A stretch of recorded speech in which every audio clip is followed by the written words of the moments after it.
body systems to study their function.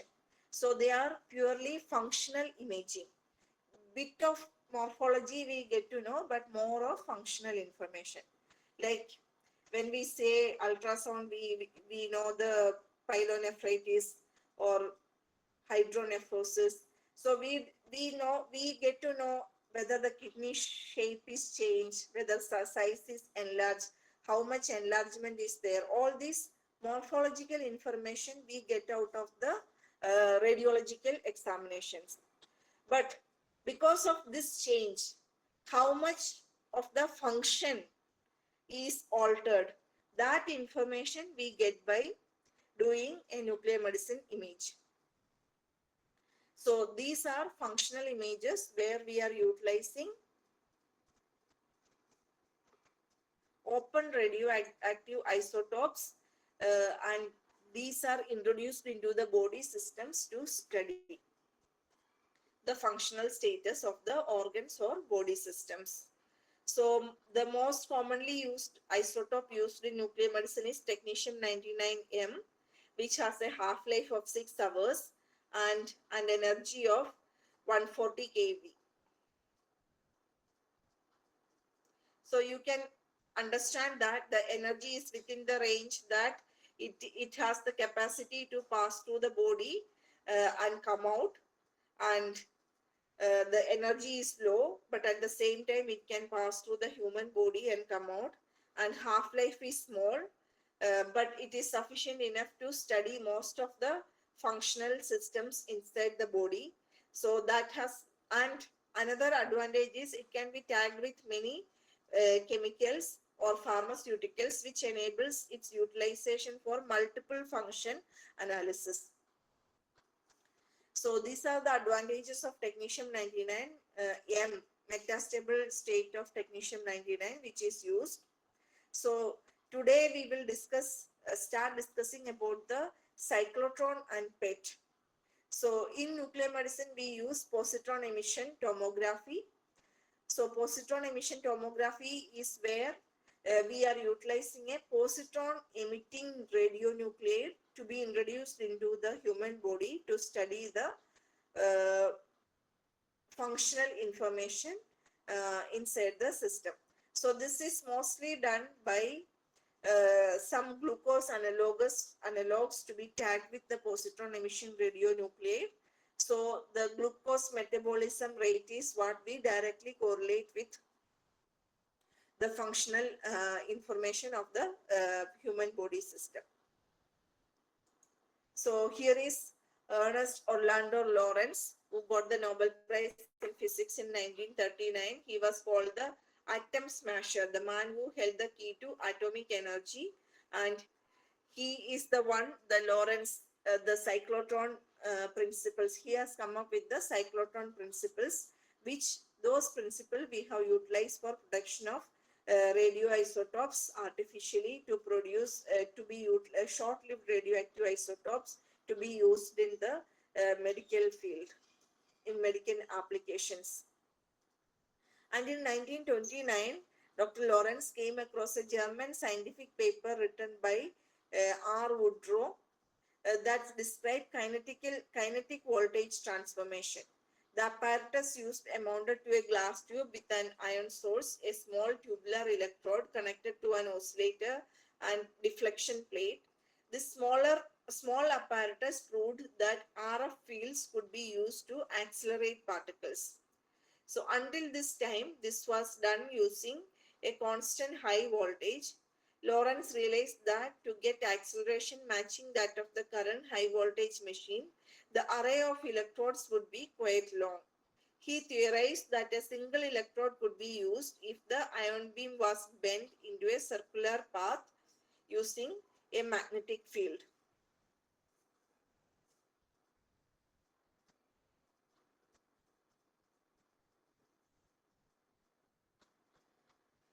So this is the first concept of cyclotron.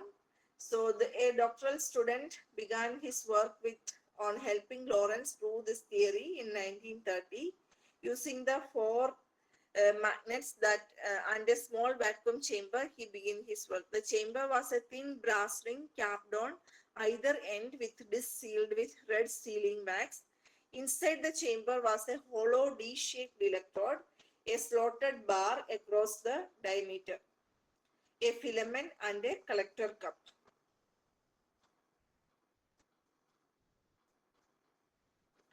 So the first cyclotron, it was only 4 inches in diameter. When hydrogen was introduced into the vacuum chamber, it was ionized by the electrons emitted by the hot filament. The voltage on the electrode accelerated these ions, and as the energy became greater, they spiraled outward and into a collector cup. This cup was attached to an electrometer which measured the current induced by the ion beam striking it. This current was proof that Lorentz theory was correct. Ions could be accelerated in a circular path. So the next year, a larger 11-inch magnet was built. A new chamber and oscillator were also implemented. By 1932, protons were accelerated to over 1 million volts with this machine. This was the first time this had been accomplished in the history. By this time, Lorentz had already been working on construction of an even larger magnet. This became the 27-inch cyclotron.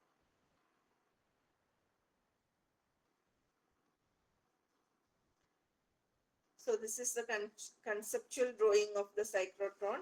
Using a powerful magnet, if we can bend the beam, then instead of having a long circuit to accelerate the particles, we can get it done in a smaller area.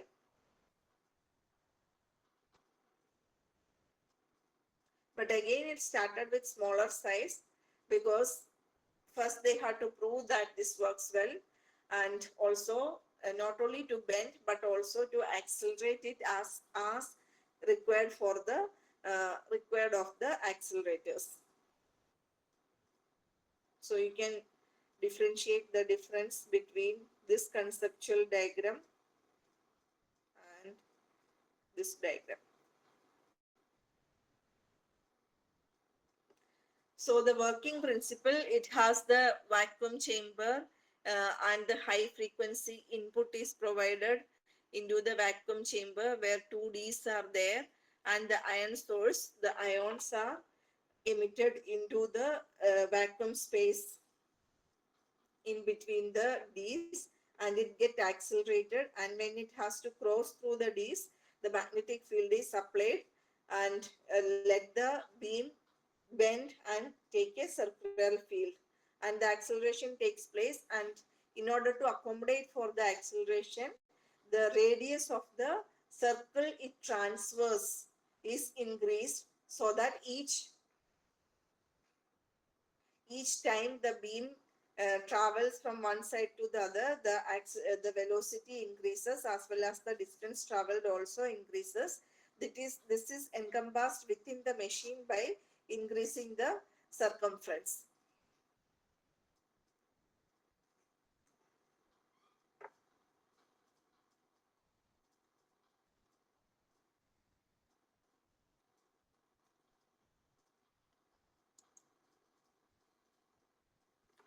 So when a charged particle travels in a magnetic field, it experiences magnetic Lorentz force. So the equation is F equal to QVB. So here you can see the charged particles get accelerated only by applying electric field. So when it is in the magnetic field, it gets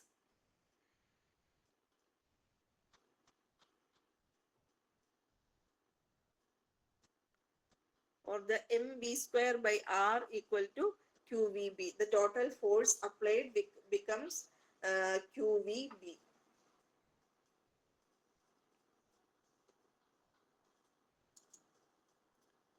The operation of a cyclotron is based on the fact that the period of the motion of a charged particle in a uniform magnetic field is independent of the velocity of the particle, as can be seen in the derivation. So the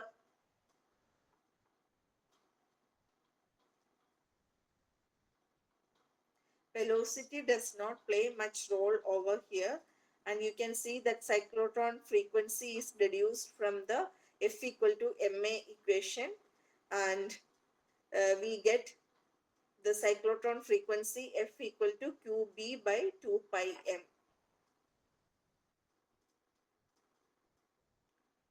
And kinetic energy of a particle leaving a cyclotron can be calculated and as kinetic energy equal to q square b square r square by 2m.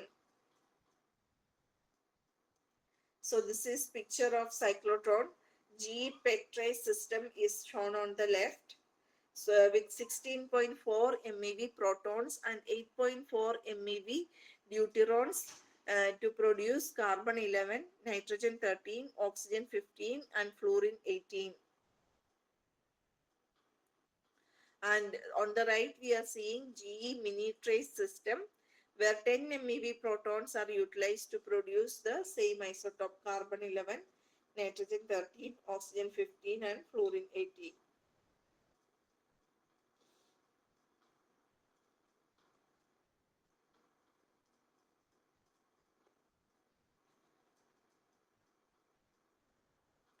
The basic components of cyclotron: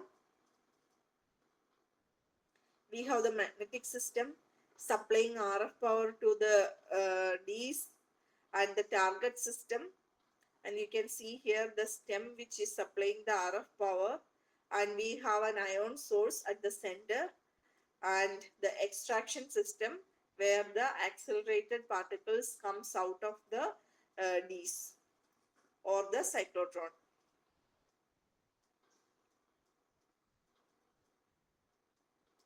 So these are pictures of magnetic pole, magnetic yoke and magnetic coil of the cyclotron. So this picture further shows each part of the cyclotron system.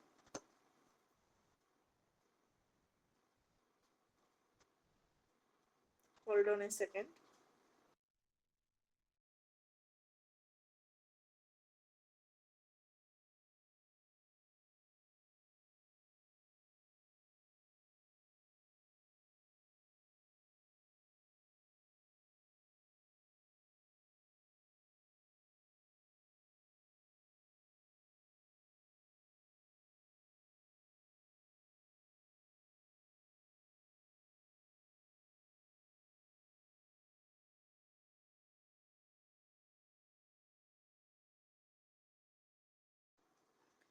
Okay.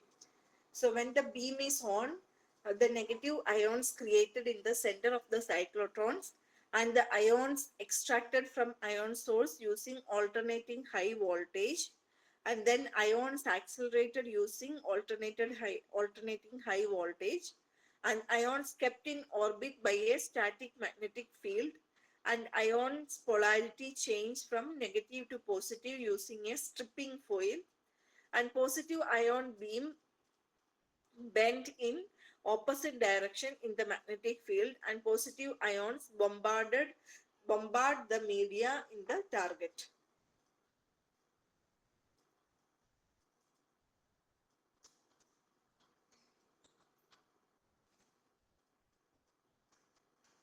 So here is a dual irradiation where two target materials are bombarded with the extracted ion beams to produce two different positron emitting radioisotopes. So automatic target interchanging takes place in less than 10 seconds in dual irradiation technique. So here is the better picture of the target system. So you can see outside the cyclotron system, we can keep the target material to be irradiated or bombarded with the accelerated particle. So F18 target, carbon 11 target, and nitrogen 13 target, and F18 target. So there are two F18 targets using F2 and F, and carbon 11 and nitrogen 13. So this is outside the cyclotron system where we place the vial in which the target material is there, which will be bombarded with the accelerated particle. So this is the inside picture. So this is the picture of PET nuclide. You can see the in brown color the PET radioactive nuclides. Carbon 11, nitrogen 13, oxygen 15, and fluorine 18. We'll see them in details. So you know that carbon has 6 protons and a total of 11 nucleons, including protons and neutrons.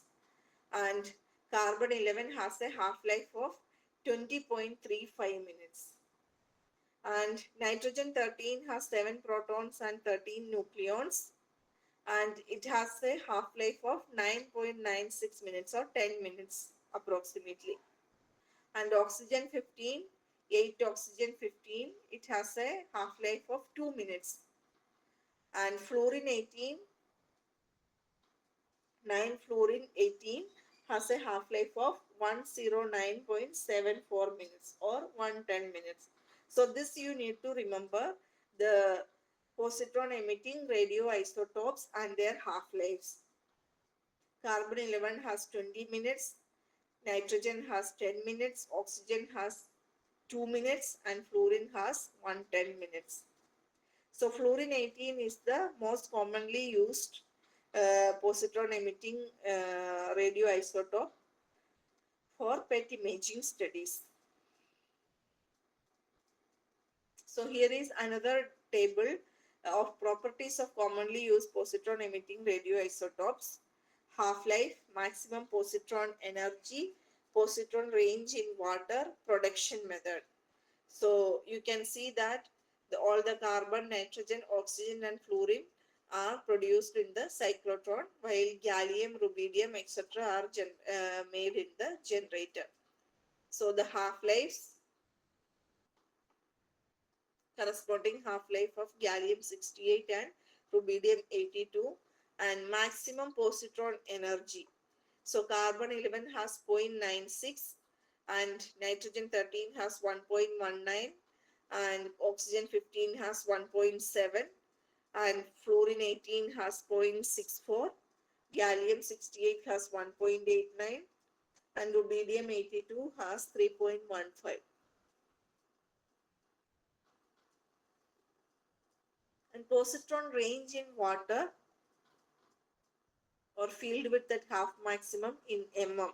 So that is 1.1 millimeter for carbon 11 and nitrogen 13 it is 1.4, oxygen 15 it is 1.5 and F18 it is 1 and gallium 68 it is 1.7, rubidium 82 it is 1.7.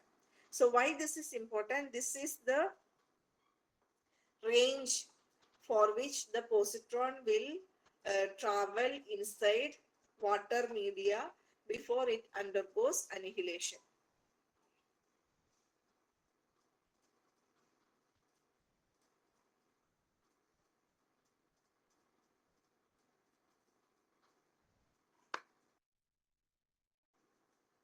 I think we'll stop here for today and we'll continue in the next class. Can we have the next class tomorrow?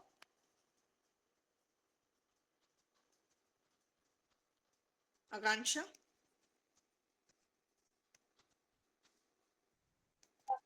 Yes, ma'am. Can we have the next class tomorrow? Yes, ma'am. Tomorrow 2 p.m.